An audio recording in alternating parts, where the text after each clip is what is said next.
네, 이렇게 일주일 만에 다시금 뵙습니다. 귀한 시간 내주셔서 이렇게 참석해 주셔서 감사의 말씀을 드립니다.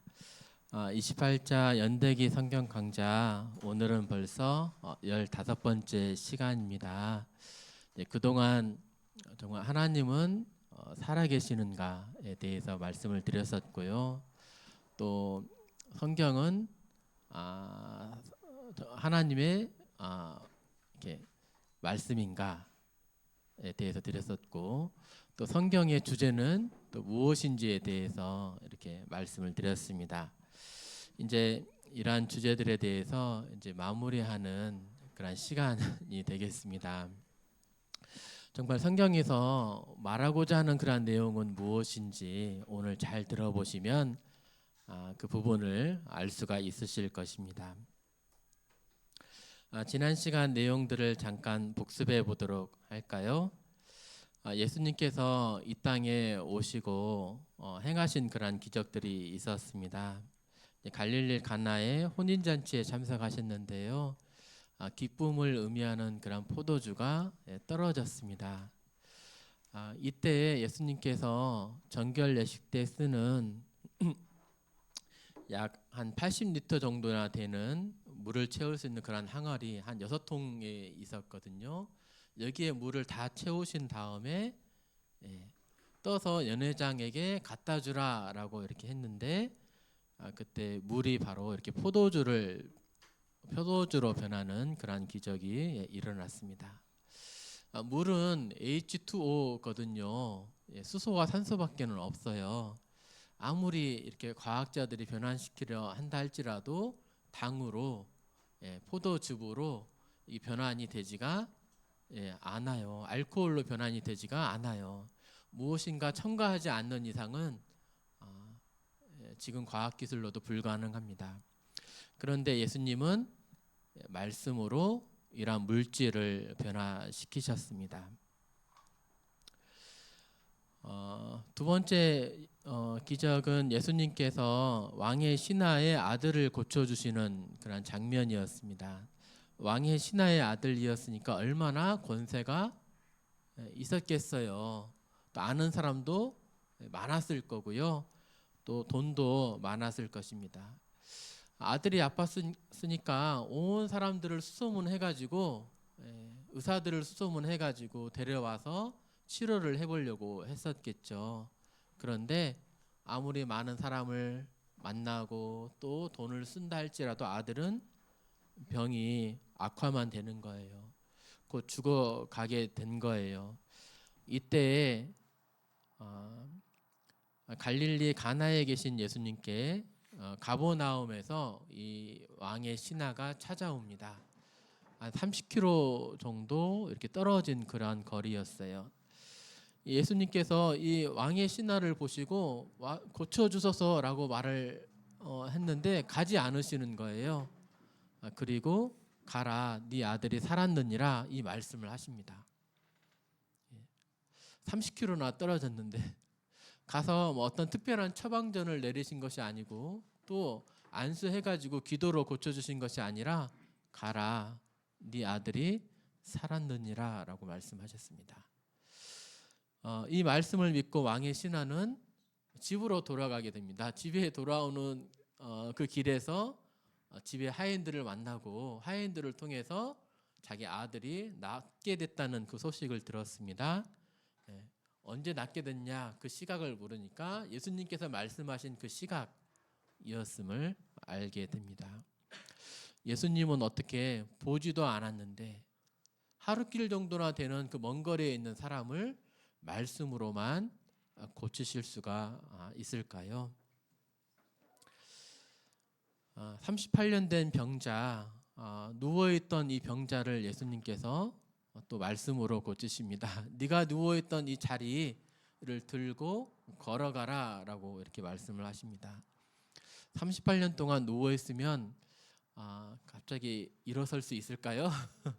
다리에 허벅지에 이제 심이 생긴다고 합시다. 그러면 일어나서 걸을 수 있을까요? 10일 동안만 누워 있어도 누군가 이렇게 세워준다 할지라도 걷는 것이 쉽지 않아요. 근육이 굳어져서. 의사들이 이렇게 수술하고 나서도 열심히 물리치료, 재활치료 해가지고 다리를 막 폈다가 구부렸다가 폈다가 구부렸다 해가지고 그렇게 재활치료를 해야 겨우 걸을 수가 있는 거죠. 그런데 38년 동안이나 누워있던 이러한 병자였습니다. 어떻게 되었을까요? 예수님이 말씀하시자 정말 이 사람이 자리를 들고 걸어가기를 시작합니다.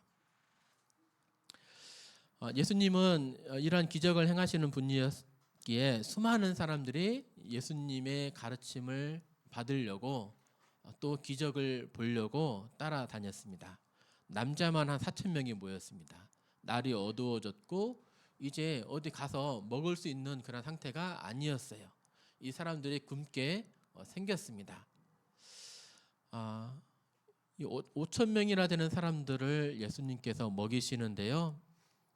보리떡 5개와 물고기 2마리로 먹이십니다. 어린 아이의 그런 싸온 도시락을 가지고 5천 명이 넘는 그런 사람들, 남자만 5천 명이니까 남자만 이 정도 되니까 10,000명 정도나 되는 넘는 그런 사람들이 이렇게 먹게 됩니다. 물질을 어떻게 없는 곳에서 만들어내어 가지고 이렇게 주시는 거죠. 단순히 한 사람의 도시락이었는데, 한 사람의 식량이었는데 그것을 제자들에게 나누어 주라라고 했는데 이 제자들이 가서 한 사람의 도시락을 가지고 10,000명이 넘는 그런 사람들이 먹게 되는 일이 벌어졌습니다. 그리고 12 바구니나 이렇게 남게 되죠. 없던 물질을 새로 만들게 하실 수 있는 분, 이분은 도대체 누구이실까요? 밤에 무리를 걷게 하시는 분, 또 자신이 걷는 것을 보고 예수님이시거든 나로 하여금 물리를 걷게 하소서라고 말한 그 베드로조차도 예수님께서 말씀을 하시자 또 한 사람을 무리를 걷게 하시는 분, 또 바람이 또 풍랑이 세차게 몰아칠 때 말씀으로 바람과 바다를 잔잔케 하시는 그분, 이분은 도대체 누구이십니까? 날 때부터 소경인 사람, 볼 수 없는 그 사람이 있었죠. 날 때부터 소경이었으면 지금으로도 못 고치는 그러한 병입니다. 그런데 예수님께서 날 때부터 이 소경된 사람을 고치십니다. 그리고 죽었던 나사로, 죽은 지 4일이나 지났기 때문에 썩은 냄새가 나는 그 나사로, 무덤에 묻혀있던 이 나사로를 향해서 나사로라 일어나라 라고 말씀하시자 죽었던 나사로가 일어나게 되고, 많은 사람들이 보는 데에서 이렇게 배에 묶인 채로 나아오게 됩니다.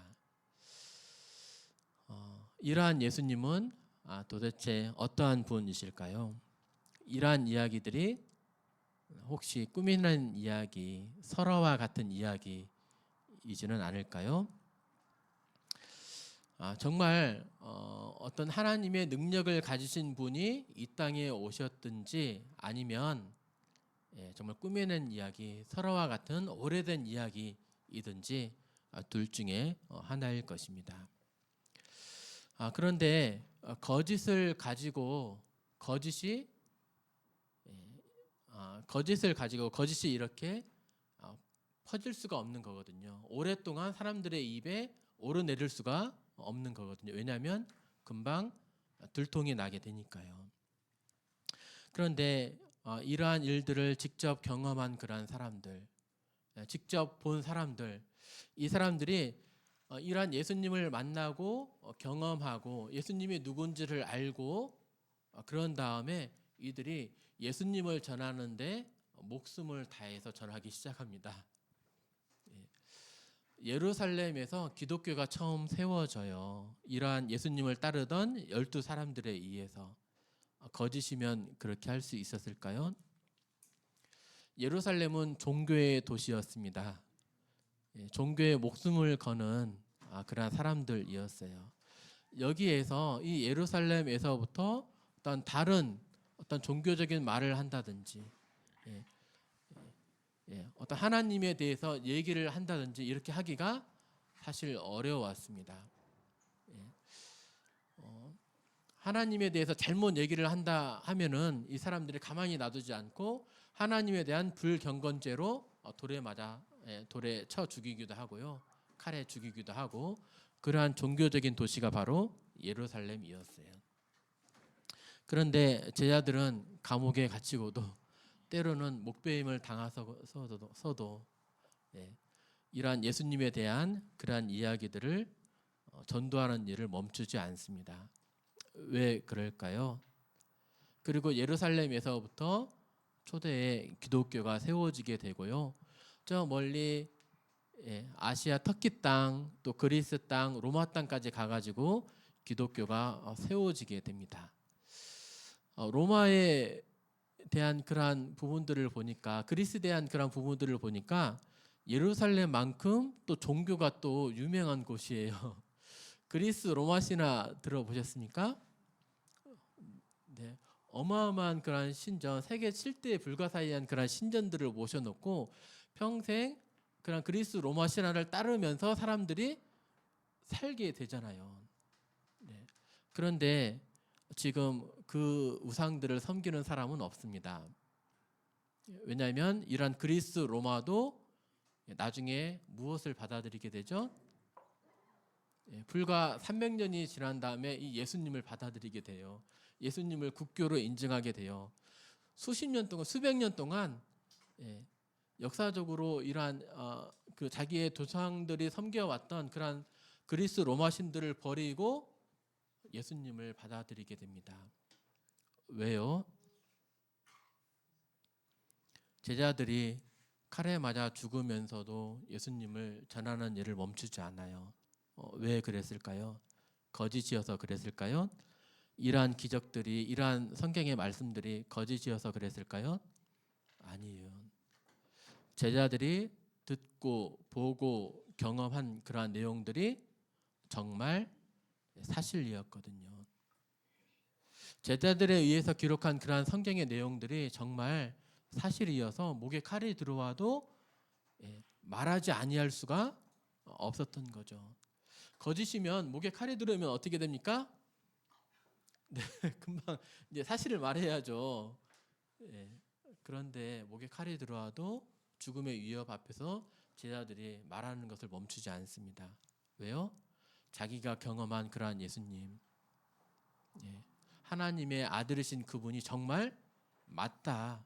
내가 경험한 내가 경험한 예수님은 정말로 이 기적을 보고서도 내가 하나님인 줄 알았고, 정말로 그분의 마음과 생각을 볼 때, 말씀하시는 걸 볼 때 하나님이 아니시면 말할 수가 없음을 내가 알게 되었고, 또 그분은 정말 죽은 지 사흘이 되어서 부활하신 이후에 승천하셨기 때문에 내가 보고 듣고 경험한 것을 말하지 아니할 수가 없었던 거죠.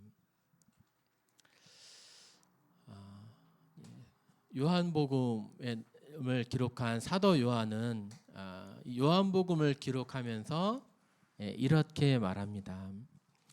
예수께서 제자들 앞에서 이 책에 기록되지 아니한 다른 표적도 많이 행하셨으나, 지금 제가 한 7가지 정도를 이렇게 말씀을 드렸는데요. 사실 예수님께서 행하신 그 기적들은 사실 많이 나오죠. 대표적으로 몇 가지 기적만 이렇게 말씀을 해드린 것입니다. 오직 이것을 기록함은 너희로 예수께서 하나님의 아들 그리스도이심을 믿게 하려 함이요, 또 너희로 믿고 그 이름을 힘입어 생명을 얻게 하려 함이라라고 말하고 있습니다. 예수님께서 많은 기적들을 행하셨는데요, 이 기적을 행한 그 의미가 무엇일까요? 예수님은 이러한 기적들을 볼 때 과연 어떠한 분이십니까? 예수님 자신도 이렇게 증언하십니다. 진실로 진실로 너희에게 이르노니 아브라함이 나기 전부터 내가 있느니라. 아브라함은 예수님 오시기 전 2000년 전 사람이에요. 네. 아브라함이 나기 전부터 내가 있느니라. 즉 자신이 하나님 되심을 가리키는 말이죠. 나는 알파와 오메가요. 시작과 끝이라는 얘기죠. 하나님이 아니시면 할 수 없는 그런 말입니다.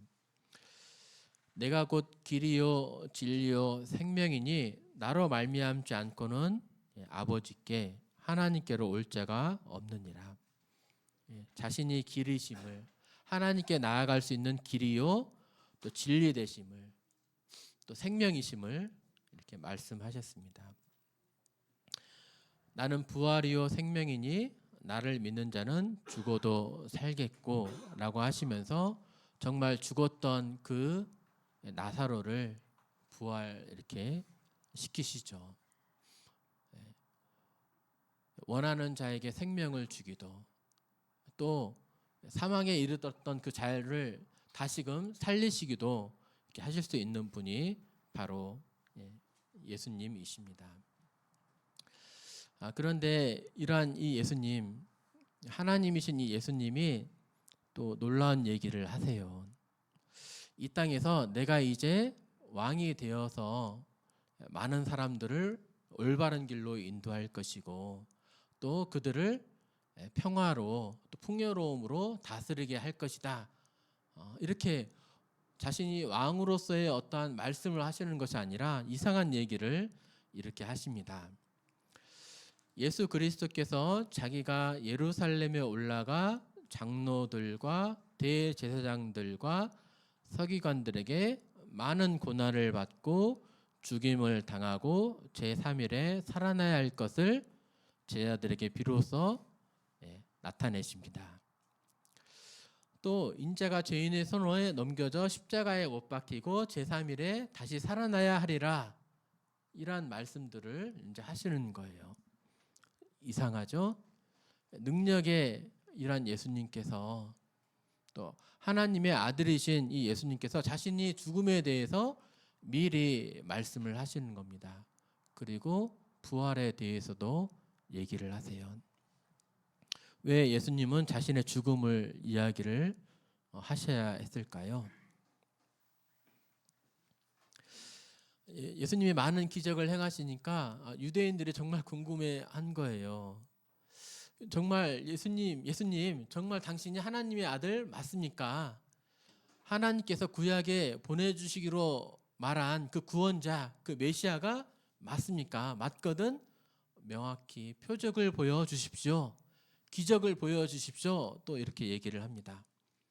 예수님께서 기적을 보여주셨습니까? 안 보여주셨습니까? 많이 보여주셨죠. 그럼에도 불구하고 또 표적을 또 보여달라고 하는 것입니다. 사실 못 믿고 있는 거죠. 예수님께서 다시 이 못 믿는 자들에게 다시 또 표적을 보여주시지 않고요, 다른 표적을 보여주십니다. 이전에 요나라고 하는 선지자가 있었습니다. 이 당시로부터 한 500년, 700년 전 선지자였습니다.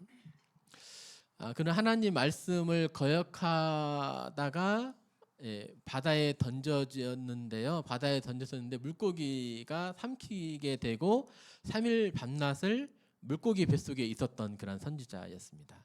그 다음에 3일 밤낮이 지나니까 물고기가 뱉어내서 겨우 이제 살게 된 그런 선지자였는데요. 이 요나가 밤낮 사흘 동안 물고기 뱃속에 있었던 것 같이 인자도 밤낮 사흘 동안 땅 속에 있으리라 라고 말씀하셨어요. 표적을 보여달라 했는데 그 표적으로 말씀하신 것이 3일 동안 땅 속에 있을 것이고 그 이후에 다시 살아나게 될 것이다, 이걸 말씀하셨습니다. 무슨 의미죠? 자기가 지금은 너희가 나를 믿지 못한다 할지라도 내가 정말로 죽었다가 3일 이후에 부활하는 것을 보거든 내가 바로 너희가 기다려왔던 그 메시아, 구원자, 하나님의 아들임을 믿어라 라고 이렇게 말씀하신 거죠. 사실 예수님의 죽음에 대한 그러한 이야기는 구약 성경에 사실 많이 기록이 되어 있습니다. 이 말씀하신 그 내용들이 또 어떻게 그대로 예수님께 성취가 되는지 보면 참 놀랍습니다. 구약의 내용들은 예수님 오시기 전 1400년 전, 또 최하 500년 전 그런 이야기이거든요. 이 시편은 예수님 오시기 전 1000년 전에 기록된 그러한 내용입니다. 그런데 보면 밭 가는 자들이 내 등을 갈아 그 고랑을 길게 지었도다. 밭에는 이랑과 고랑이 있죠. 이랑이 솟아오르는데 고랑이 움푹 파인 데를 얘기를 하잖아요. 이 고랑처럼 내 등을 갈았다라고 말을 합니다. 그들이 나를 헤아린 바 그 값을 토기장이에게 던지라 하시기에 내가 곧 그 은 30개를 여호와의 전에서 토기장이에게 던지고, 예수님이 배반을 당하셔서 팔리게 됩니다. 그 값을 쳐주게 되는데 얼마를 쳐주게 될까요? 네, 은 30에 쳐주게 됩니다. 누가 이 예수님을 팔았냐면 제자였던 가룟 유다가 팔게 돼요. 근데 이 스가랴서 말씀은 사실 예수님 오시기 전 500년 전 기록된 그런 말씀이거든요.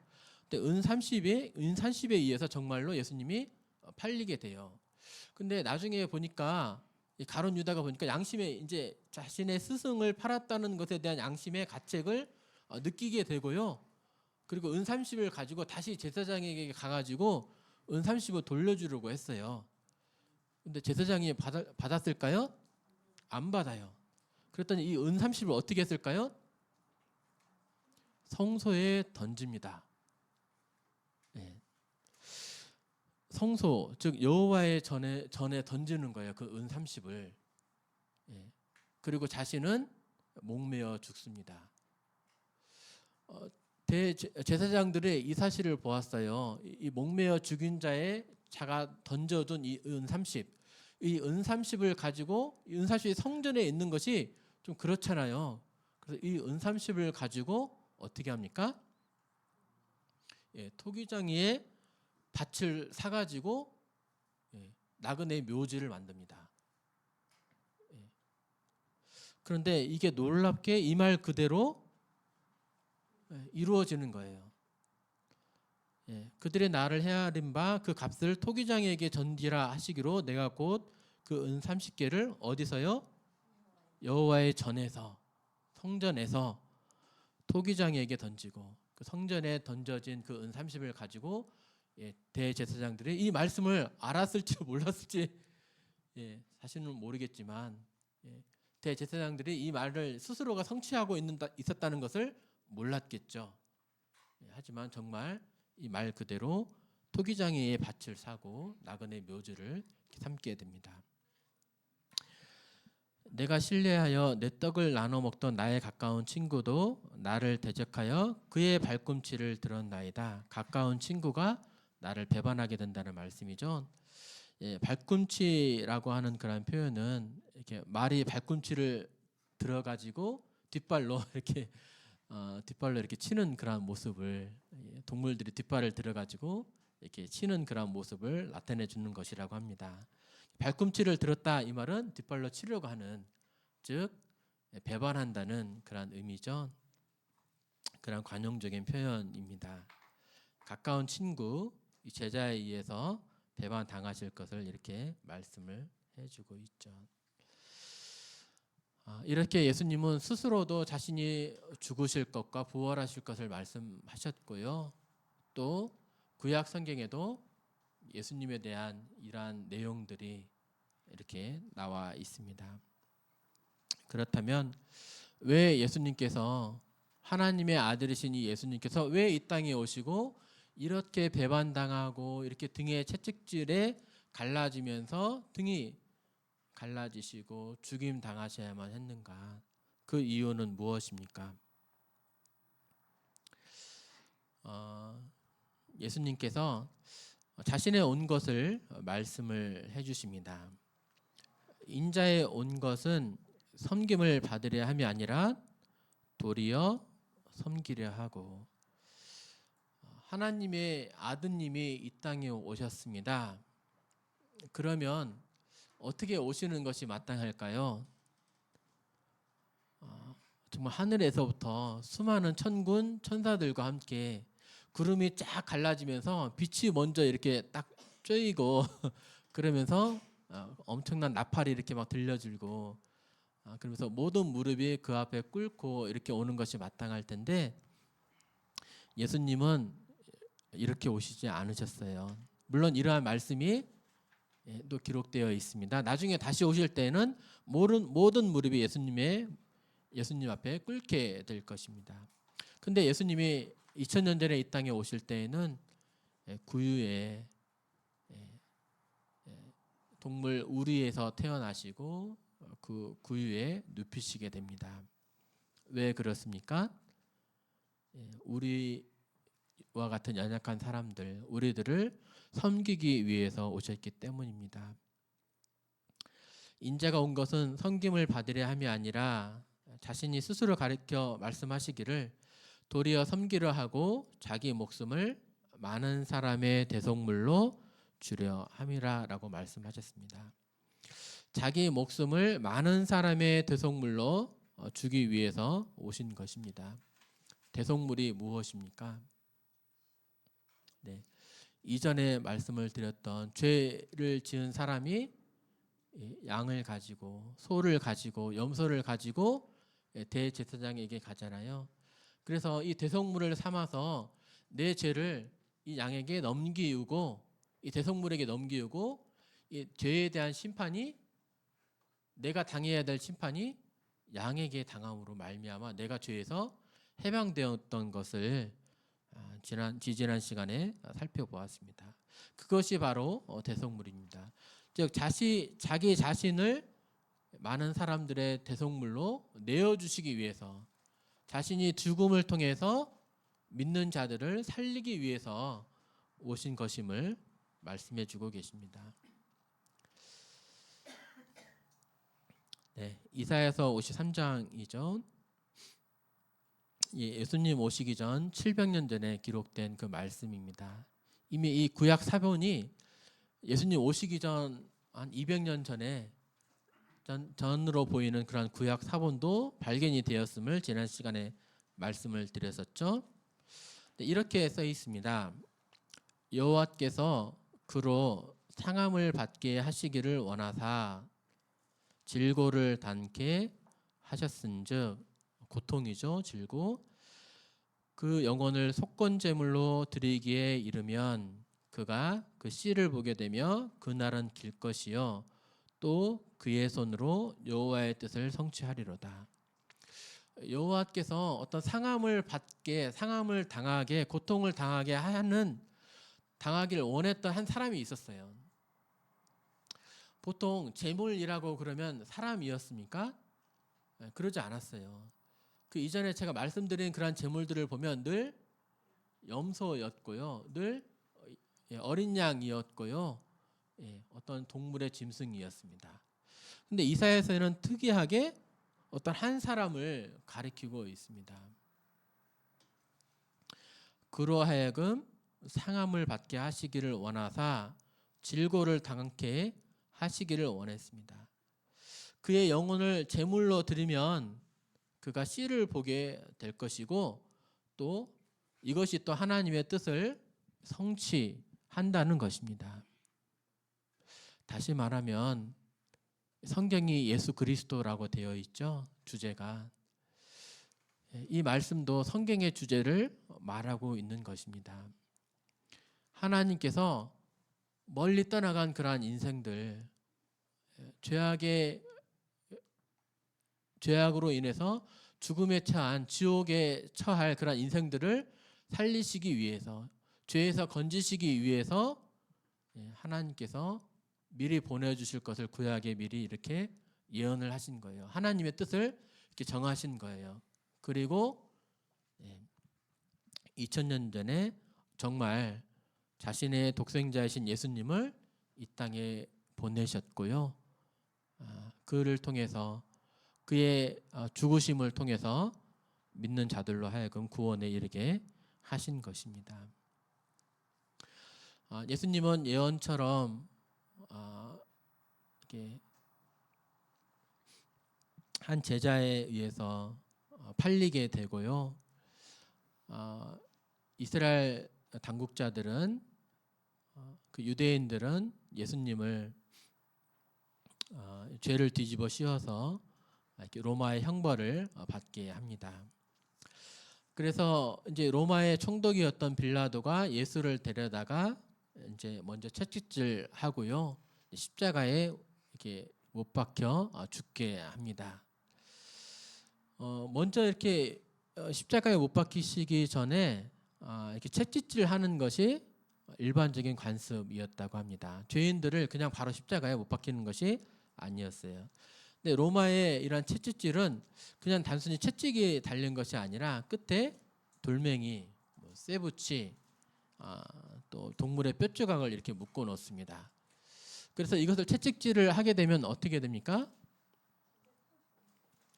정말 등이 이렇게 찢어지게 되는 거죠. 갈라지게 되는 거죠. 그래서 이렇게 등을 내리치게 되었을 때 피부만 이렇게 찢어지는 게 아니라요, 때로는 뼈도 부러지게 되고 안에 있던 허파도 노출이 되게 되고 창자도 나오게 되었다는 것이 역사적인 기록에 있습니다. 그리고 태형을 당하다가 이렇게 채찍질 당하다가 이렇게 죽는 것도 많이 있었다고 합니다. 네, 이에 대한 영상을 한번 이렇게 한번 보도록 하겠습니다.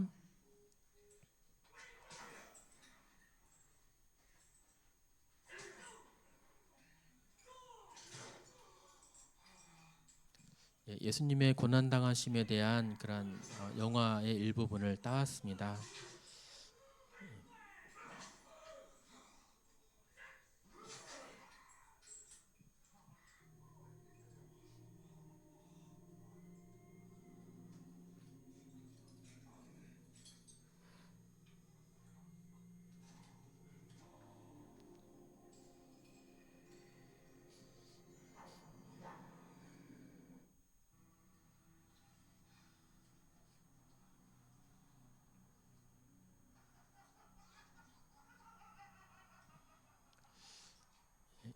가시면류관을 만들어서 가시관을 머리에 이렇게 억지로 이제 씌우는 거고 조롱하는 거죠. 홍포를 왕들이 입는 빨간색 옷을 입히고 또 조롱하고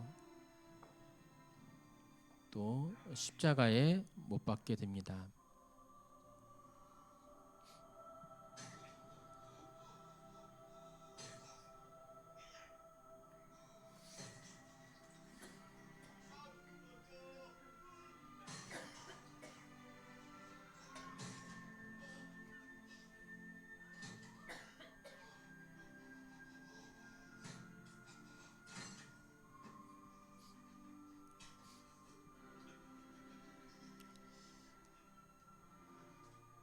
네, 2000년 전에 이 땅에 오신 예수님, 많은 병자들과 귀신 들린 자들, 그러한 자들을 고치시고 또 섬기시고 또 많은 말씀들로 가르쳐 주시고 때가 되자 자신을 이제 내어 주시는 것입니다. 조롱당하고 채찍질 당하고 멸시받고 찢김 당하고 이러한 이후에 이제 십자가에 이제 이렇게 달리시게 되시고 달린 지 6시간이 되어서 돌아가시게 되는데요. 이때 달린 지 3시간 정도 지나자 해가 그 빛을 잃었다고 말씀합니다. 왜냐하면 하나님의 아들이신 이 예수님이 십자가에 달려서 고통당하는 것을 아버지이신 하나님이 보길 원치 않으셨던 것 같습니다. 네, 이렇게 십자가를 말씀을 드렸는데요. 십자가에 못 박을 때 그냥 손바닥에 박는 거 아니고요. 발바닥에 박는 거 아닙니다. 왜냐하면 체중에 의해서 그냥 이렇게 찢기면서 떨어지게 되니까 어디에 박냐면 관절에 박습니다. 이제 이런 손목에 또 발목에 이렇게 박히는 거죠. 십자가형은 사실 가장 수치스러운 죽음이기도 했습니다. 달리는 거죠. 이렇게 많은 사람들이 죽는 것을 볼 수 있는 그런 가장 수치스러운 형벌이기도 했습니다. 처형당한 자는 보통 매장을 거절당하게 되고 시체는 맹수들과 새들이 와서 그 시체를 먹는 그런 형벌이었기에 가장 수치스러운 죽음이기도 했습니다. 또 십자가형은 하나님께 저주를 받은 상징이기도 했습니다. 왜냐하면 신명기서에 모세에 의해서 기록된 신명기서에 보면 나무에 달린 자는 하나님께 저주를 받았음이라라고 기록되어 있기 때문입니다. 네, 예수님께서 신포도주를 받으시고 왜냐하면 이때 피를 많이 쏟으신 바람에 혀가 입에 붙어서 말씀을 하시기가 어려웠어요. 포도주를 받으셔서 말씀을 하시고 돌아가십니다. 이때 외치신 그 말씀이 있는데요. 이 말씀이 바로 다 이루었다라고 하는 그런 말씀입니다. 돌아가시기 전에 하신 말씀이 다 이루었다. 무엇을 다 이루셨을까요? 아니 죽어가는 사람이 무엇을 이룬 게 있다고 나는 이제 실패했다. 나와 같이 살지 말라. 보통 죽어가는 사람은 형벌을 당하게 된 사람은 이렇게 말을 할 텐데 예수님은 그렇게 말씀하지 않으시고 다 이루었다라고 말씀하셨습니다. 무엇에 대한 것을 다 이루셨다는 말씀인가요? 이 단어, 이 테텔레스타이라고 하는 이 단어는 사실 상거래에서 쓰는 그런 단어입니다. 어떤 물건을 구입을 해왔어요. 그러면 돈을 지불을 해야 되잖아요. 그 사람이 영수증을 끊어줄 것입니다. 지불 완료되었다. 그때 지불 완료되었다라고 하는 그런 의미가 바로 이 테텔레스타이, 다 지불되었다, 다 이루었다라는 그런 의미가 된 것입니다. 다 지불되었다라고 이렇게 말씀을 하셨어요. 무엇이 다 지불이 되었을까요? 네. 하나님께서 자신의 아들을 이 땅에 보내신 목적이 있었습니다. 그 목적은 무엇이냐면 자신의 아들을 대속제물로 내어주심으로 이 자신의 아들의 희생을 통해서 대속을 통해서 사람들을 죄에서부터 구원하기를 원하신 그러한 하나님의 뜻이었던 거죠. 내 죄에 대한 값, 바로 예수님께서 십자가에서 죽으심으로 내 죄에 대한 값이 이렇게 치루신 것입니다. 이 내 죄에 대한 값을 다 치루시고 다 이루었다라고 말씀을 하신 것입니다. 십자가에 대한 고통은 이렇게 넘어가겠습니다. 예수께서 이제 이렇게 다 이루었다라고 말씀하시고 이제 돌아가시게 됩니다. 그리고 한 군병이 와서 창으로 옆구리를 찌르게 됩니다. 그래서 옆구리에서 피도 나오고요, 물도 나오게 됩니다. 사람의 몸이 60% 내지 70%가 이렇게 물로 이루어져 있어요. 또 이렇게 고통을 많이 당하게 되면 채찍질 당하고 또 십자가에 달리고 고통하게 되면은 이렇게 우리 몸 안에 있던 그 체액이 이렇게 흉강으로, 복강으로 또 심장막 안으로 이렇게 나오게 됩니다. 그래서 피도 나오고 물도 나오고 이렇게 이제 하는 거죠. 이 피와 물을 쏟으신 그러한 이유는 무엇일까요? 히브리서에 이런 말씀이 있습니다.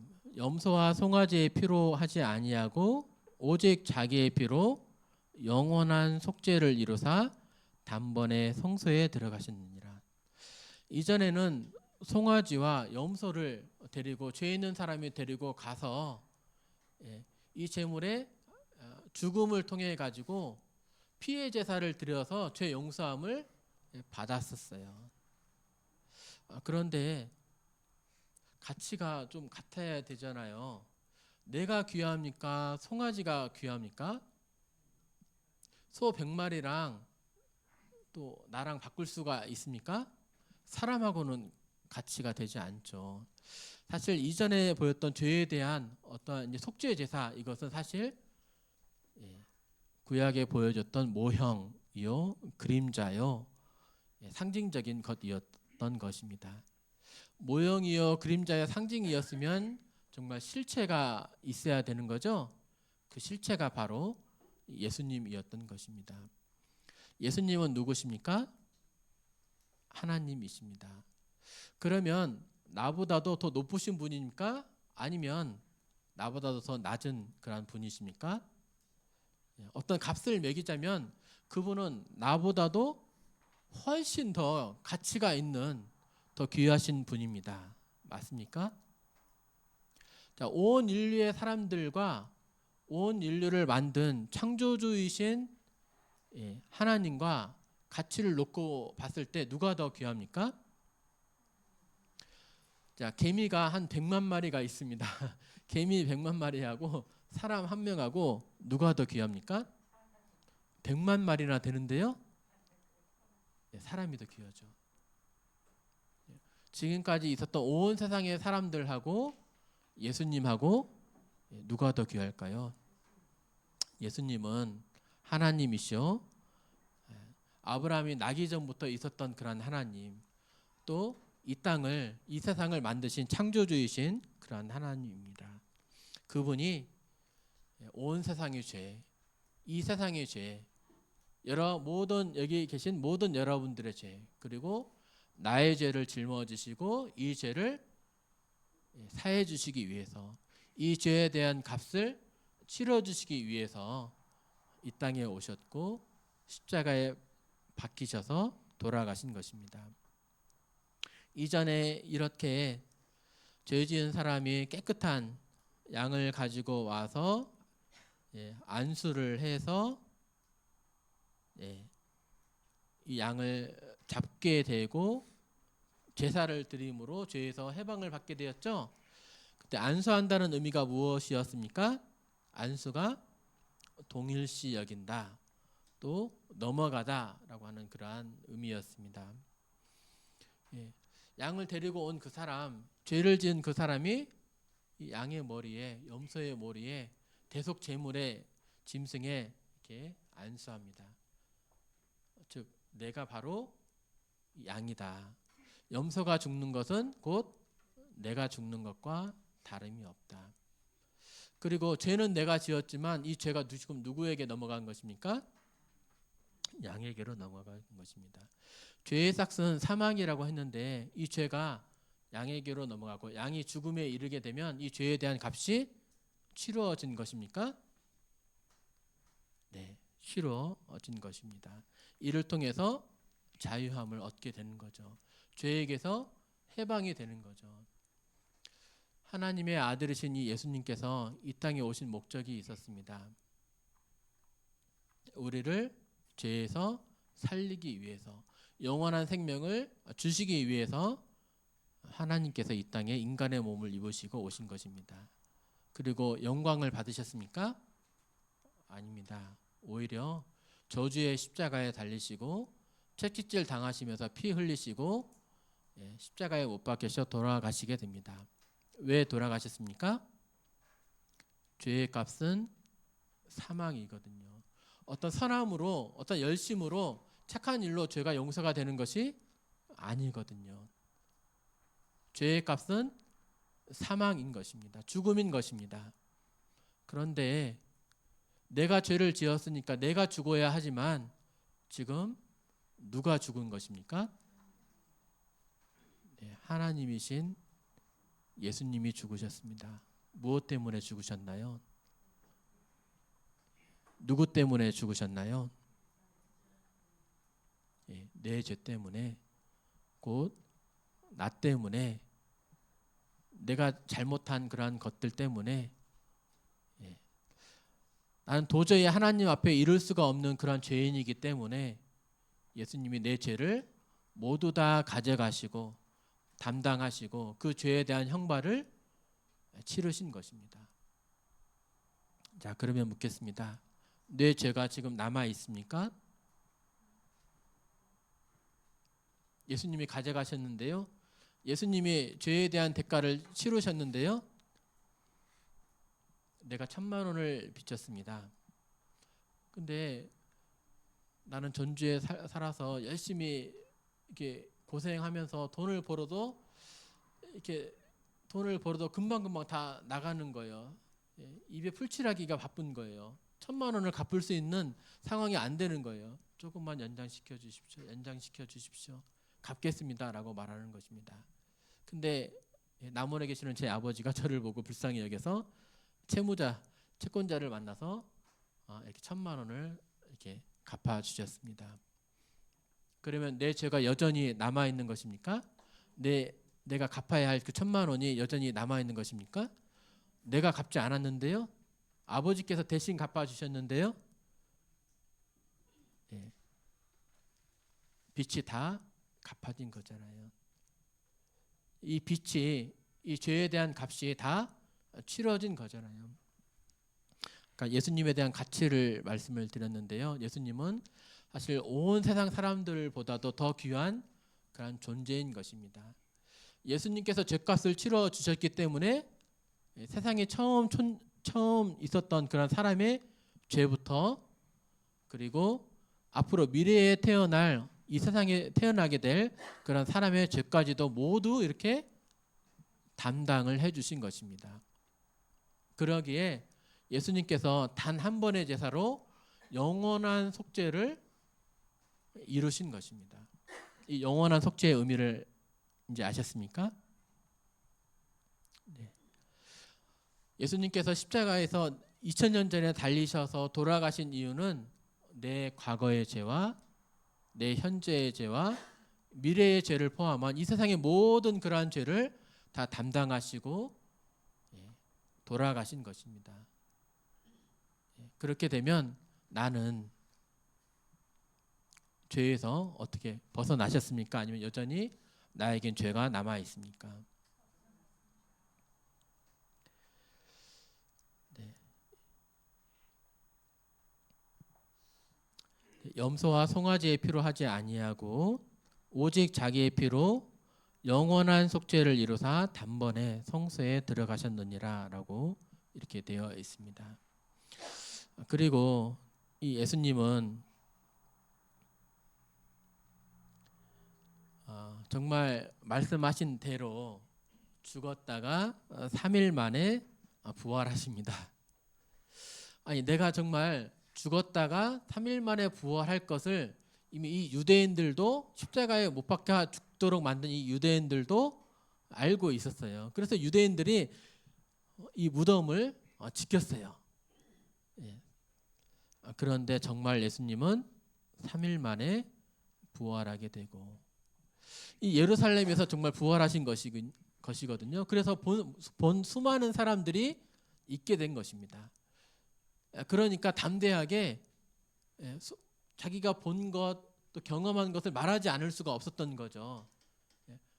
자기가, 제자들이 부활하신 이 예수님을 전했을 때 뭐예요? 나도 부활하신 예수님을 만났어 라고 하면서, 나도 알아, 그 소식을 나도 알아 하면서 예수님을 믿는 자들을 가두려고 하고 그 소문이 퍼지지 못하게 하고 막 했지만 이 소문이 붙잡아둘 수가 없었던 거죠. 다 퍼지게 된 것이죠. 그러면서도 목숨을 걸고 이 사실을 전하게 된 것입니다. 그래서 그 이후에 이렇게 우리에게까지 이 복음의 말씀이 증거가 된 것이지요. 시간이 얼마 남지 않았기 때문에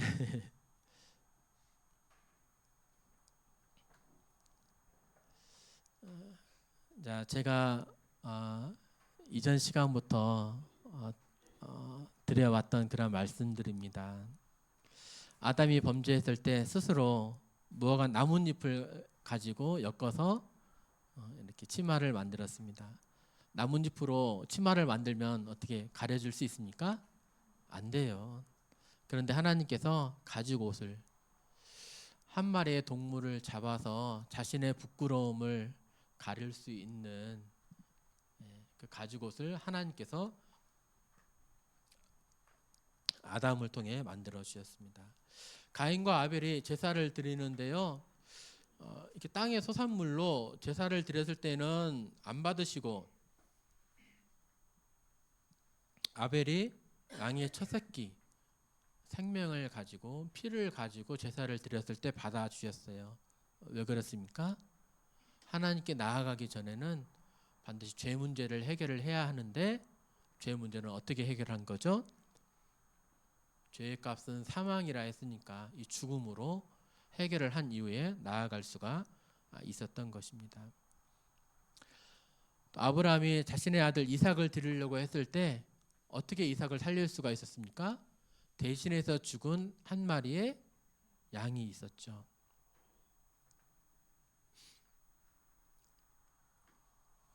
대속죄일에 이러한 양에게 안수를 하고 염소에게 안수를 하고 염소로 하여금 그 고난 당하는 그 절벽에 밀어 떨어뜨리고 그 광야에서 고생하다가 죽도록 하는 그러한 절기가 있었어요. 그 절기가 보여주는 것이 무엇입니까? 온 이스라엘의 그 죄를 이 염소에게 담당시키고 염소를 그 뜨거운 그 광야, 그 사막으로 내보내게 한 그 절기가 가리키는 것은 무엇이었을까요? 이 속죄제사 그때 말씀을 드렸었고, 또 이스라엘이 출애굽하기 전에 이제 장자가 죽는 그 재앙, 이 재앙 이후에 구원을 받게 되죠. 애굽에서 이제 출애굽, 애굽 땅에서 이제 구원을 받게 됩니다. 그때 이스라엘 백성들에게 죽음의 사자가 왔을 때 피할 길을 말씀을 해주시는데, 양을 잡아서 그 피를 문 임방과 좌우 설주에 바르면 내가 피를 볼 때에 너희를 넘어가리라 라고 이렇게 재앙에서 그 피를 통해서 재앙을 넘어갈 수 있음을 말해주고 있습니다. 어떤 양 한 마리의 어떤 희생을 통해서 구원받는 것, 희생을 통해서 내 자신의 부끄러움을 가려지게 하는 것, 피를 통해서 내가 당할 그 죽음의 사자에서 구원함을 받는 것, 이게 구약의 다 말씀인데요. 무엇을 가리키고 있는지 이제 혹시 깨달으셨습니까? 성경의 주제는 이렇게 바로 예수님임을 이렇게 알게 됩니다. 영원하고 완전한 용서, 이 예수님을 통해서 이 모든 죄가 사해졌음을 이 성경을 통해서 우리는 확인해 볼 수가 있어요. 자, 우리의 모든 죄를 사하시고, 어떤 우리의 과거의 죄를 사해 주셨고, 현재의 죄, 미래의 죄는 우리의 열심을 통해서 깨끗하게 살라고 말씀을 하셨는가요? 우리의 모든 죄를 사하시고, 또 그들의 죄와 그들의 불법을 내가 다시 기억하지 아니하리라 하셨으니 이것들을 사하셨은즉, 용서하셨은즉 다시 죄를 위하여 제사 드릴 것이, 죄가 남아있으면 여전히 제사 드릴 것이 있어야죠. 근데 모든 죄를 해결을 해주셨다면 내가 제사 드릴 것이 없는 거죠. 그는 우리 죄를 위한 화목제물이니 그 심판의 하나님과 내가 화목하게 될 수 있다는 거예요. 죄가 있으면은 하나님과 화목하게 될 수가 없죠. 그런데 우리 죄를 위한 화목제물이니 이 제물을 통해서 심판주이신 하나님과 내가 화목하게 될 수 있다는 거예요. 우리만 위할 뿐 아니라 온 세상의 죄를, 온 세상의 죄 속에는 누구도 있다? 나도 있다는 것을 알 수 있습니다. 모든 사람이 죄를 범하였음에 하나님의 영광에 이르지 못하더니 그리스도 예수 안에 있는 속량으로 값을 치러서 자유케 된다는 의미예요. 죄에서 값을 치르고 죄에서 벗어나게 된다는 의미입니다.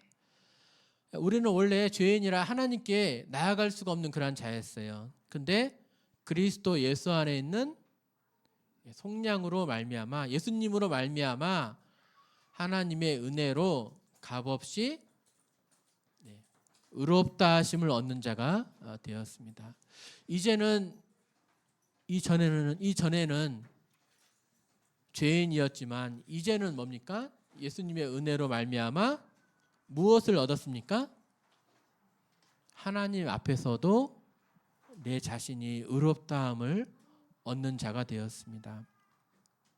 어떻게 의롭다함을 얻는 자가 되었죠? 누구 덕분입니까?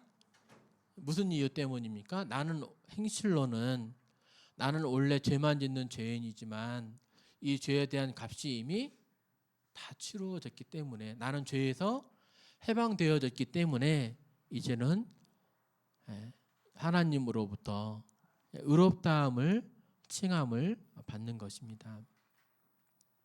성경이 무엇을 말합니까? 아브라함이 어떤 의로운 삶을 통해서 하나님께 의롭다함을 얻었습니까? 아니요. 아브라함조차도 아브라함이 하나님을 믿음에 그것이 그에게 의로 여겨진 바 되었느니라. 내가 예수님을 믿으니까 그것이 나에게 의로 여겨진 바 되었느니라. 내 행위로, 내 착한 행실로 의롭다함을 받는 것이 아니라 단순히 믿음으로 말미암아 의롭다함을 얻는 자가 되었다는 것입니다. 예수님께서 이렇게 친히 나무에 달리셨습니다. 이렇게 친히 손이 십자가에 못 박힌 바 되었습니다. 무엇을 위해서 못 박히셨습니까? 곧 죄 용서함을 위해서 못 박히신 거예요. 하나님은 죄 용서를 해주시되 그냥 없는 걸로 치자 이렇게 하신 것이 아니에요. 죄에 대한 값을 치르고, 그것이 의로운 거예요. 그것이 공정한 거죠. 죄에 대한 값을 치르고 의롭다함을 얻게 해준 거예요. 우리가 믿는 이 의롭다함, 우리가 받는 이 구원이 그냥 하나님께서 그냥 여겨주는 것, 이것이 아니에요. 내가 의롭다함을 얻을 수 있도록 직접 이 값을 치르신 거예요. 이제 깨달으셨습니까? 사실 이것은 하나님께서 나를 얼마나 사랑해 주시는지, 나를 어떻게 생각하시고 어떻게 여겨주시는지를 보여주고 있어요. 이 예수님을, 혹시 이 예수님을 받아들이시겠습니까? 이 예수님을 믿으시겠습니까? 아니면 거절하시겠습니까? 이 예수님은 첫 시간부터 말씀드린 대로 만물을 창조하신 창조주이세요. 이 세상 모든 만물을 지탱하시는 분, 유지시켜 주시는 그 분이세요. 예수님을 이제 받아들인다는 것은 예수님을 나에게 무엇인가를 주는 분로만 받아들이는 그런 그것이 아닙니다. 예수님을 알고 제대로 받아들이는 것이 내가 제대로 믿는 것입니다. 이 예수님은 창조주이십니다. 나를 창조주이심에도 불구하고 내 죄를 대속해 주시기 위해서 이 땅에 오시고 나를 구원해 주셨습니다. 그분을 주님으로, 그분을 나의 하나님으로 이제 받아들이시겠습니까? 이 사실을 믿는 자는 영생이 있음을, 또 의롭다 하심을 얻을 것임을 말씀해 주고 있습니다. 오늘 이 예수님에 대한 말씀을 들으셨는데요. 이 예수님을 알고 또 믿고 또 주님으로 받아들이시고 또 영생의 기쁨을 누리시는 우리 여러분들 되시기를 바랍니다. 네, 이상으로 말씀을 마치도록 하겠습니다.